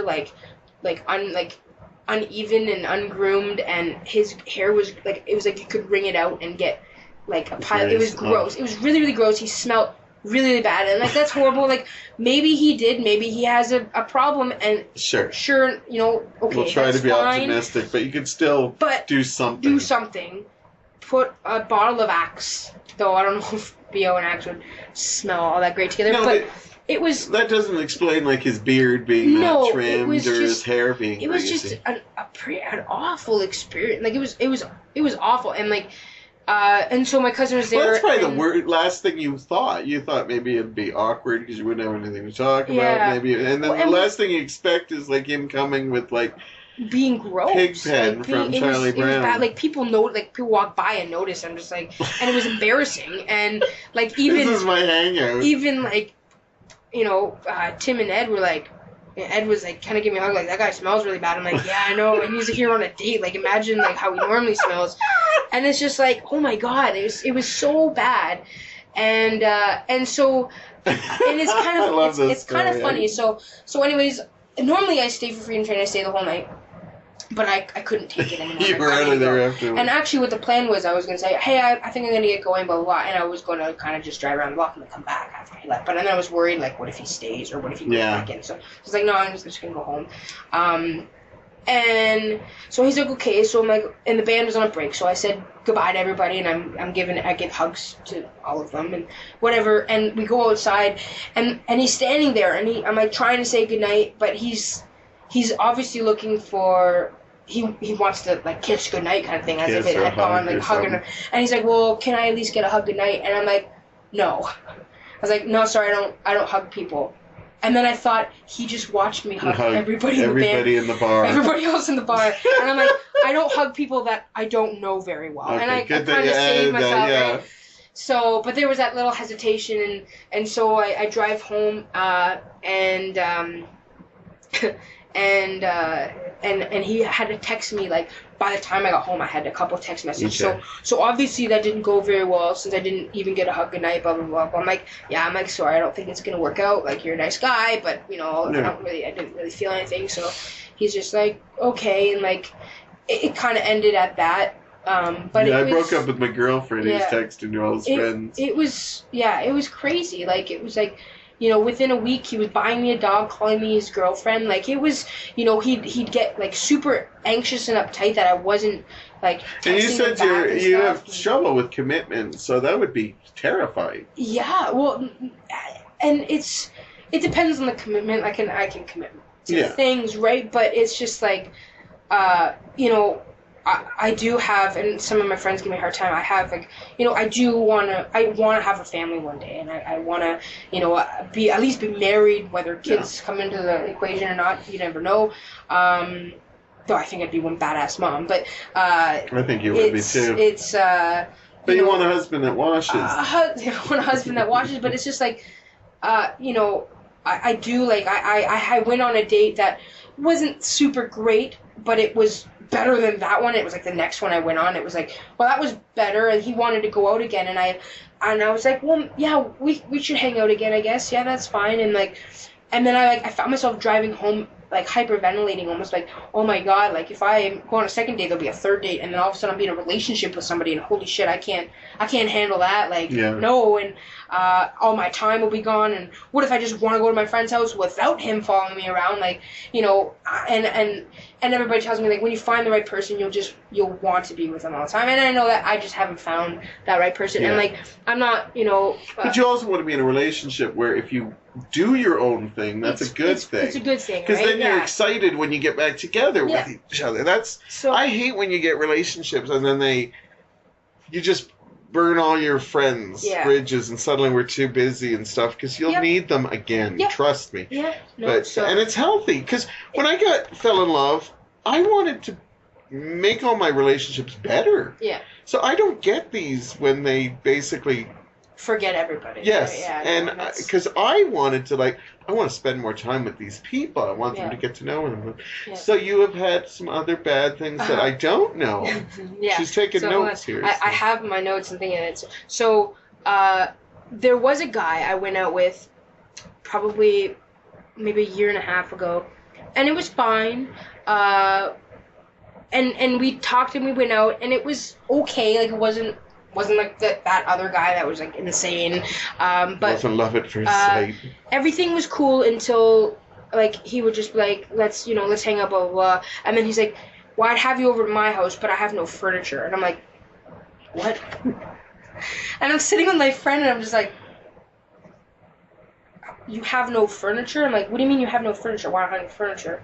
And I'm like, well, what do you sleep on? Like, do you sleep on the floor? He's like, no, I have a sleeping bag. I'm like, so I'm imagining this guy, and he has an apartment, but he has it's no empty. furniture. He sleeps on a sleeping bag, and I can imagine, like, well, it's kind of odd. It's kind of odd, especially because this guy lived like behind the futon shop, and futons are like what, $100? Yeah. Like, save $100 is like. They might actually throw out a broken one probably too. Throw a broken one, like, dude, just like if you get a futon, couch, and bed, all in one. Did he say, Shawna, it's a double sleeping bag? Yeah, no.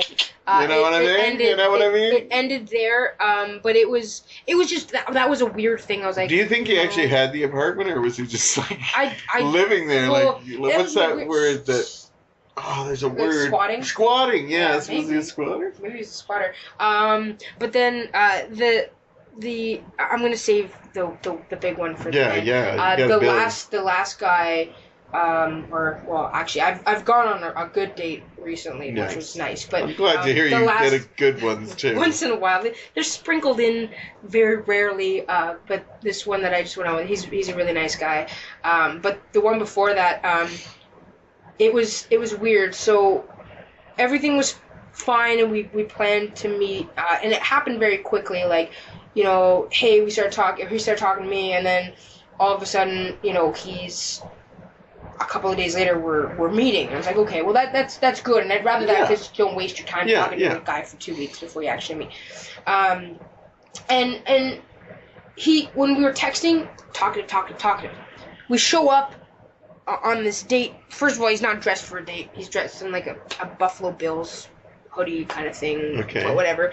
Was he going for the street cred? He was on his way to work, and he's like, I'm not dressed for it. I'm like, well, at least you could have put a nice sweater on, but whatever, it's not a big deal. Sure. I don't really... It's not a deal breaker. Appearances are not like everything for me, especially what you're wearing. I don't care. Like I'd prefer to show up in track pants. So hopefully, I want to be comfortable, right? And that's the thing is like if you're not comfortable, then the conversation can't be comfortable. But like I start talking to him and like he's wearing Buffalo Bills. I'm like, oh, so you're a Bills fan? Yeah.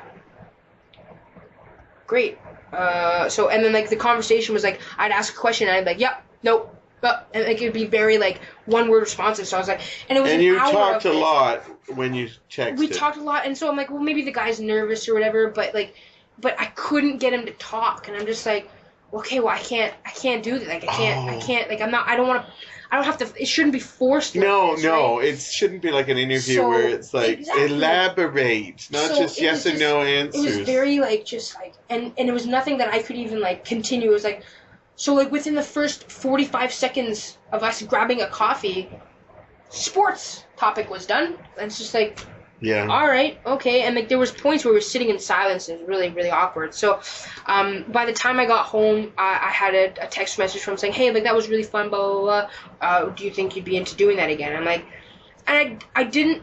I told him I was busy, and I was just like, I don't have time to get into anything right now, so I just kind of left it. Yeah.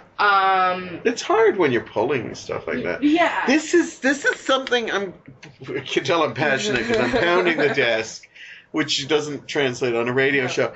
But this is a new thing that I'm starting to not like, where I'm on Facebook and I have these wonderful conversations with people, or they talk to me, and then I meet them face to face at work, and it's like we've never talked before. And I'm like, you are the guy that we just emailed a couple times. People get comfortable because they're not face to face, right? I know, but it's awful. Yeah. That's horrible. Yeah. Well, this guy, so he texted, and so I like left it. I was just like, okay, well, I'll deal with this later. I was like fitting him into like the morning, and I had like it was a Tuesday, which is my days off. So I like had the rest of the day. I had 1,000 things going on.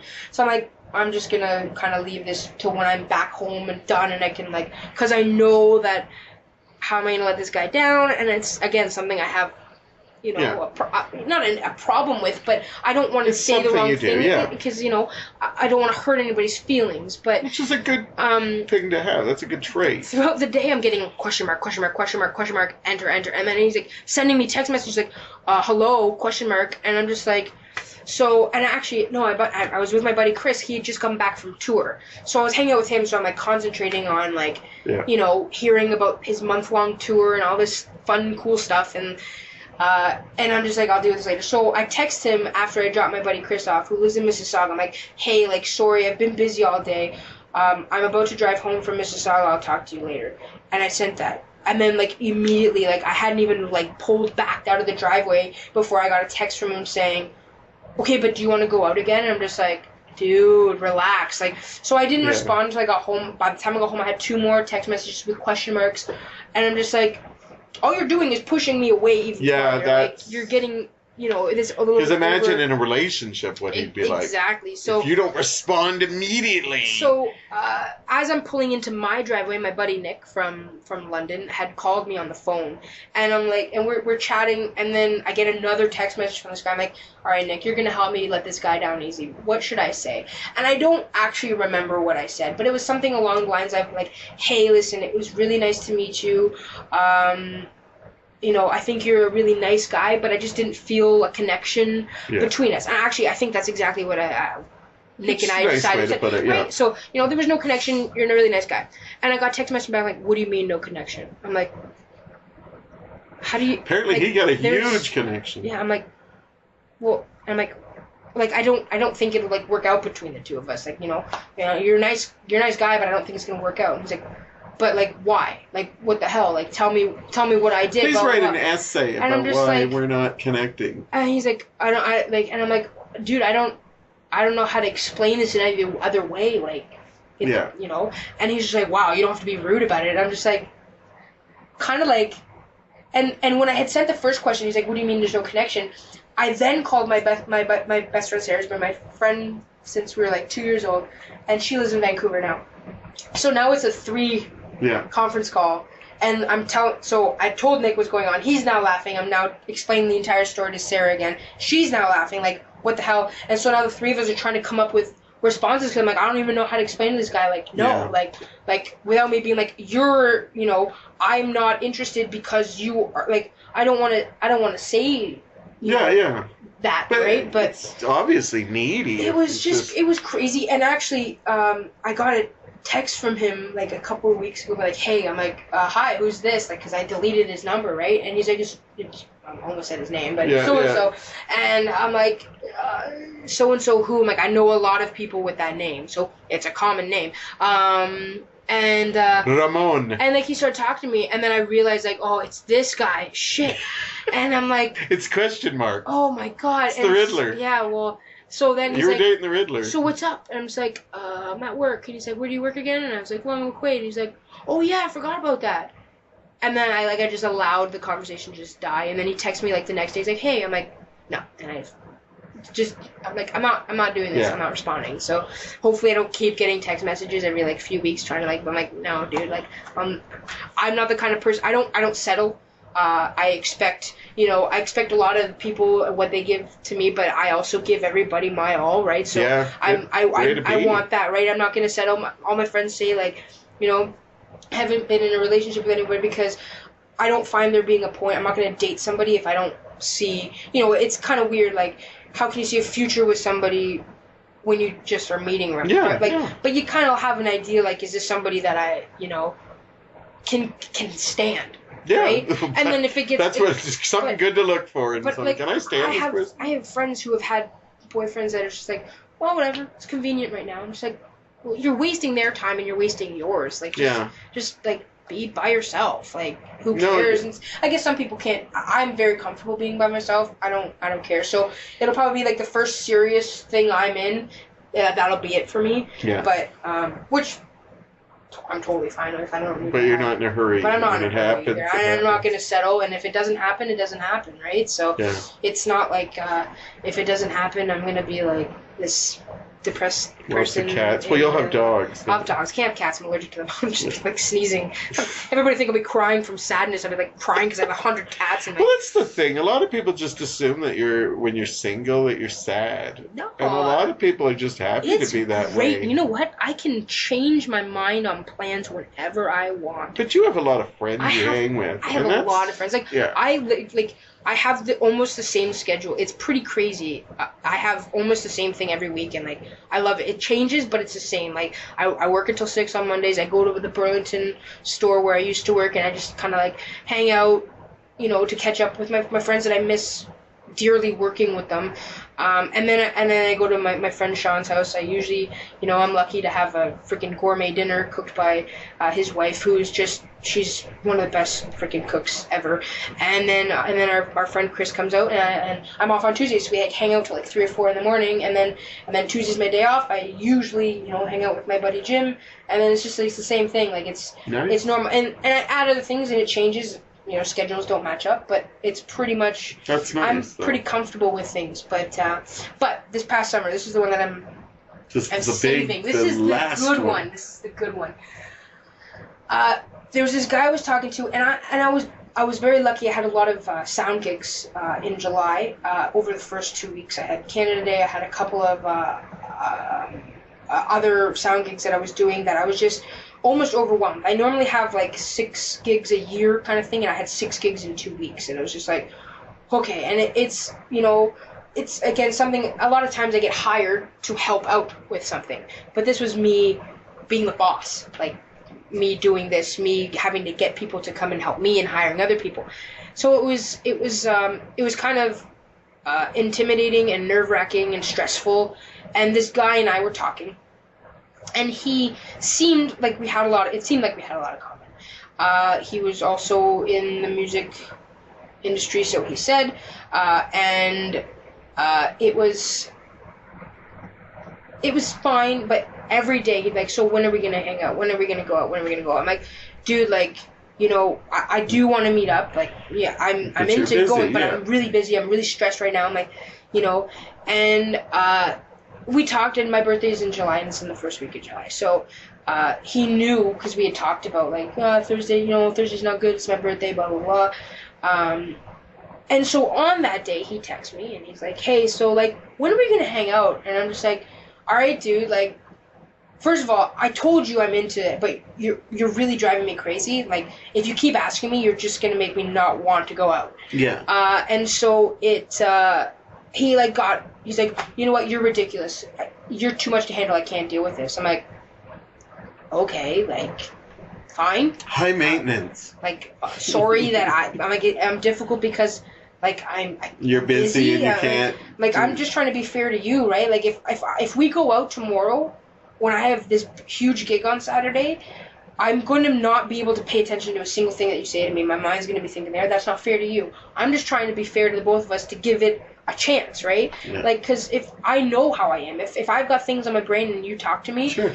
I'm not soaking it in like I normally do, and I want to be able to give everybody my attention, especially on a date. You want that to go well, right? You want to see if it goes. So I explain it to him. He's like, whatever, like, you're just too much to deal with. But I'm like, okay, dude, whatever. Like, if that's what you want, then sure, he's made the decision. That's fine.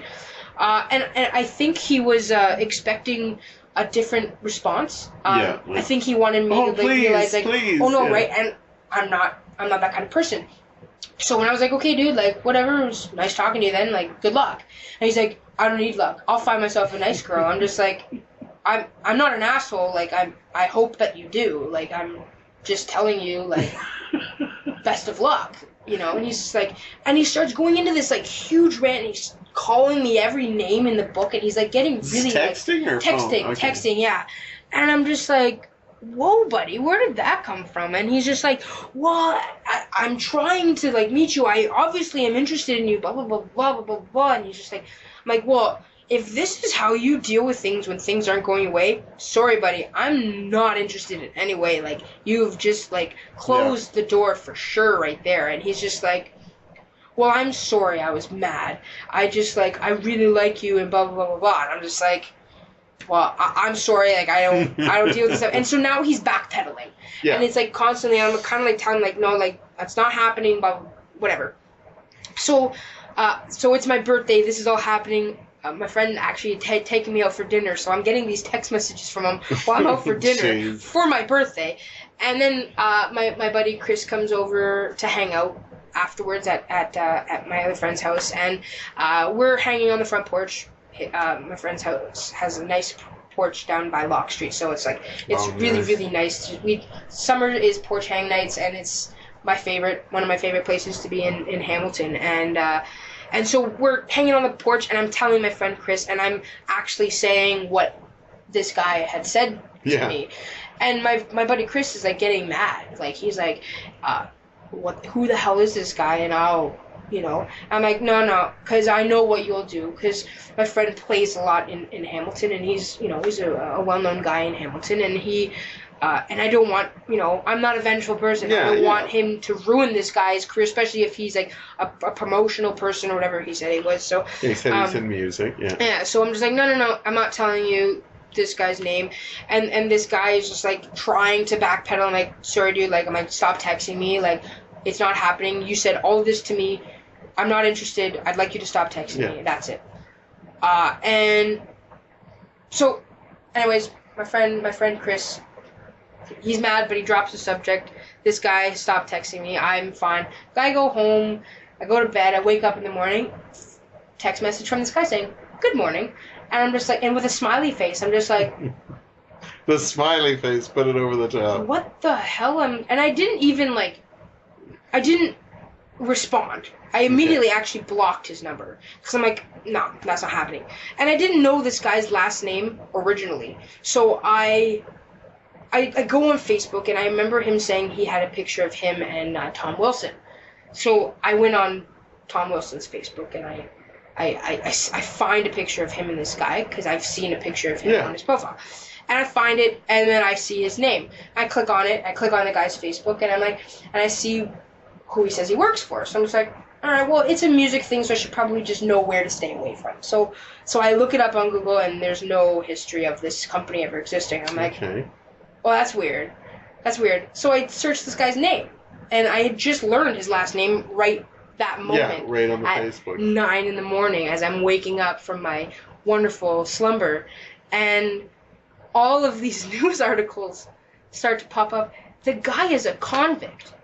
He's gone to jail twice for, luckily, ticket scams, but I start freaking out. I'm just like, oh my god. Really? Oh my god. I've been talking to a freaking convict for a week. Wow. And I didn't know, and he, like, I'm just like, and you almost went on a date and with I almost went on a date with this guy, and I, like...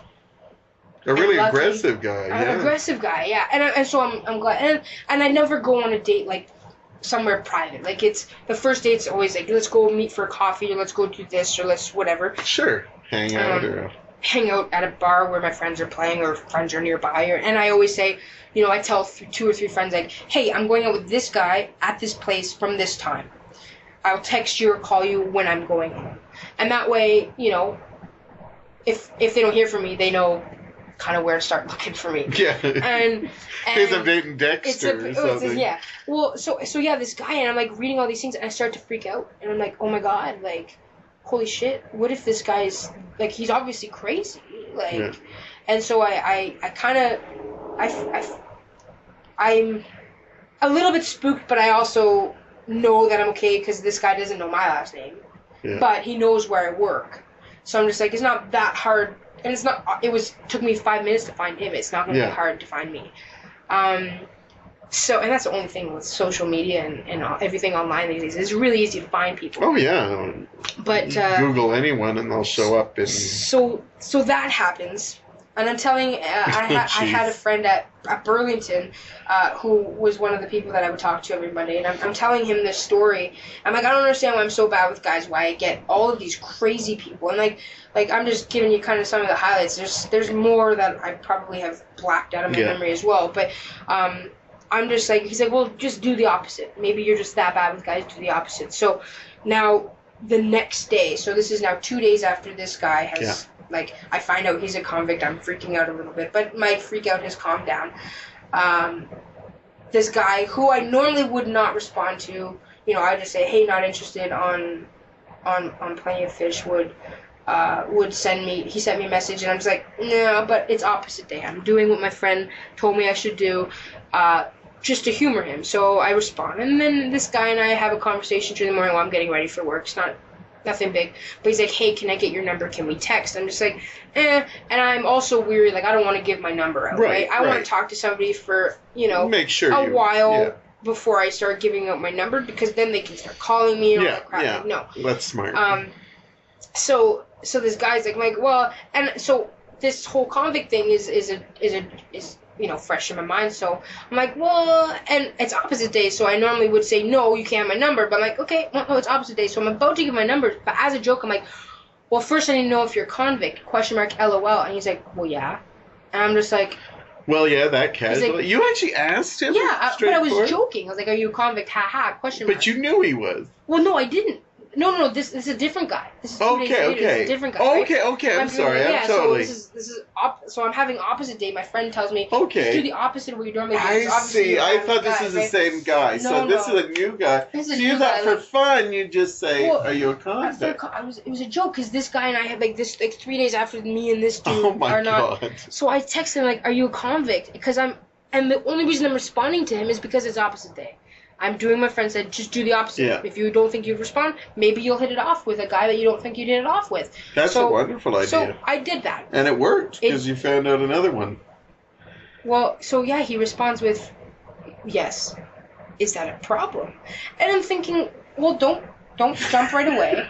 I'm like, well, it depends on what you've been convicted with. Like, if he got, you know, charged for public urination or possession of marijuana, I don't care. But then he responds with assault, and I was like, block, no, and then I immediately call my friend and I'm like, you're an idiot. What if he looked like Tom Hardy? You know, I don't care. I don't know. Somebody with assault, are you kidding me? That looked like Tom Hardy. You wouldn't give him a chance? Within a week, I had 2 convicts. Wow, you must be big in prison. Apparently, somebody's like got mad at me at some point in their lives and put an ad. Wow, so 2 convicts. 2 convicts in a week, and it's just like, so since then it was like I stopped looking. I stopped looking, and it's just like, you know, I've gone on again. But you had some good ones since then. So it's, you know, it's refreshing though to hear that you have, like, you don't waste time. You, like, you're really looking for someone. You're not. See, the problem I have is so many people just jump into relationships and then they realize later that it's not. But by that time, you already have a connection with them, and so it's harder to get. You know? Go. But you are really looking for that person. Yeah. Well, again, like. And I love that you don't have a timeline. Which is silly when people have timelines. Yeah, people. I want to be married by this time. It's like no, like. I don't. Again, I don't have a problem, and I'm so busy. I honestly don't have time. I really don't have time to date, anyways. Yeah. But when you find somebody that you want to spend time with, you'll make the time, sure. And that person will, come hang out at my friend's house on Monday nights and all that kind of stuff, right? But like, it's not. And I don't know. It's just like it's not something that's high on my priority list, and I don't. But that's so refreshing to hear, and I understand people are so scared to be alone. Yeah. But I know people who are young that are just like they'll just jump into the first relationship because they're just afraid. Yeah. And I love the fact that you said something beautiful. That to wrap this up, it's nice. You said that you don't mind being alone. It's not lonely. Not everybody who's alone is lonely. And it's sad that a lot of people nowadays just assume alone as being lonely. Yeah. Nope. And I think that's going to get you far. And not to mention, you do tons of stuff. Yeah. Music, and go to the movies, and golf, and you play other sports and stuff. So you're... hockey and baseball, That's great. Yeah. Enjoy life, and then when it happens, it happens. And I'm sure it's going to happen. One day. When I find... And if you get more of these other guys, you'll have to come back. I will start making another list. We will definitely get back, because I'd love to talk like a segment of just music. And stuff like that. That'd be fun. All right. Well, I hope you had a good time. I had a blast. It was tons of fun. I know. It's weird, because we've chatted before, but it's weird when you're just chatting and you're like, oh, yeah, this is going to be on the air at some point. Thank you for coming in, Shawna. It was wonderful just to have time with you. I hope this was a good date for you. This is a good when you start having other podcasts that you don't say, oh, there's crazy redhead, Anyhow, thank you for coming in. No, thank you for having me. And we will see you all very, very soon.